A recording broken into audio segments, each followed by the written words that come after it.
find the volume of the solid generated by the region enclosed by the curves y equals x and y equals x square, this is square, about y-axis, and we are using shell method, okay, method of cylindrical shells.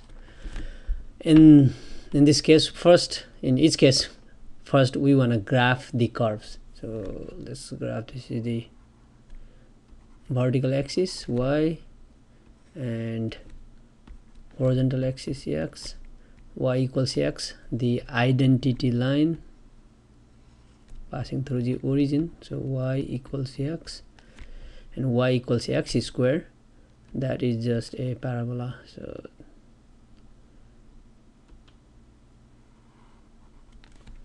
y equals x square, and the region bounded by these two curves is this, okay, and we need to find the points of intersections of these two curves. So this is 0, and how about here? Okay, y equals x and y equals x squared. Okay, y same, so x equals x squared. So x and x squared are same where? When x equals 0, because 0 equals 0 square, and when x equals 1, 1 equals 1 square. So 0 and 1, so this is 1, and y equals x, so this is also 1. Okay, now we want to rotate this region bounded by the curves about the y-axis. So there's the y-axis, so we want to rotate about y-axis, and we are using the method of cylindrical shells. So we need to take the representative rectangle parallel to the axis of rotation. So in this case we want to take x, the sample rectangle parallel to y-axis. Okay, let's draw the sample rectangle, should be parallel to y-axis, so here, and rotate about y-axis.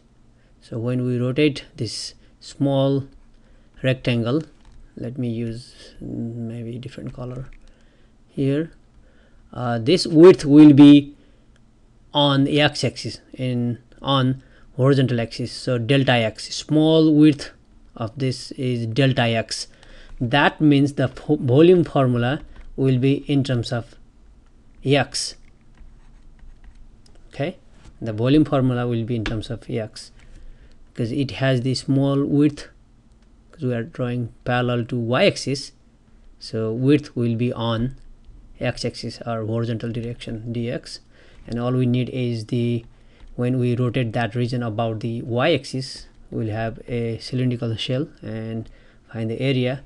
By the way, this rectangle could be taken anywhere from 0 to 1, okay, anywhere, so 0 to 1. Okay, let's revolve this about y-axis, then we get a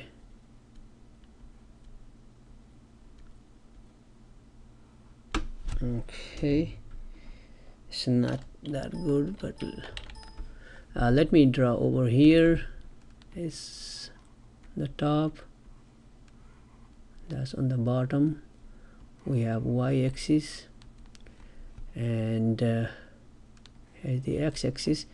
This point, the generic point, is here and here as well. Okay, so we need to find the height. This is the height h, and from here to here this is the radius r.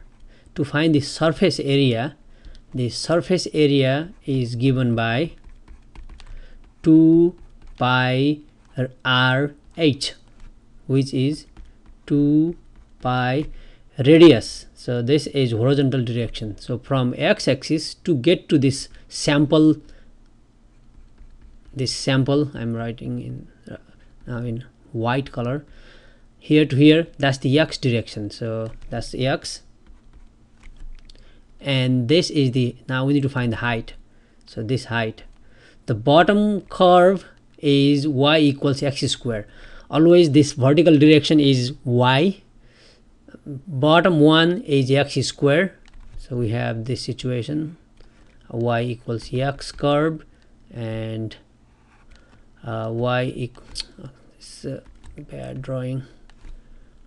We have y equals x square curve, and we are trying to find this height. Okay, that height will be always the total height that's given by x, y equals x, y, and minus this height. This height is given by x square. So the height, this height is in fact upper curve, that's x, minus lower curve x square. So 2 pi rh x minus x square.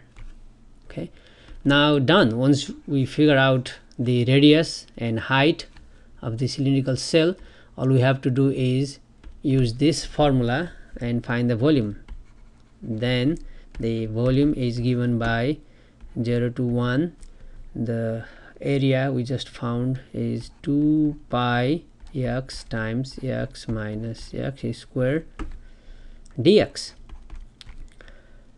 2 pi is constant, can be pulled outside. 0 to 1, just distribute x to x minus x square, so x times x square minus x square x cubed dx.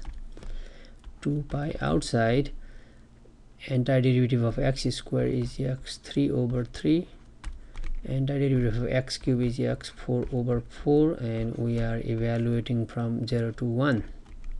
Okay, which is 2 pi outside, upper limit minus lower limit, but the lower limit is 0. When we replace x by 0, everything becomes 0, so we don't have to do anything. Upper limit 1 cube 1/3 minus 1/4 1 over 4, upper limit minus plug in 0, we get 0. So 2 pi 1/3 minus 1/4, 4 times 3, 12. 12 will be the common denominator. 4 minus 3, 1/12, and 2 divides 12 6 times, so 2 pi over 6 cubic units final.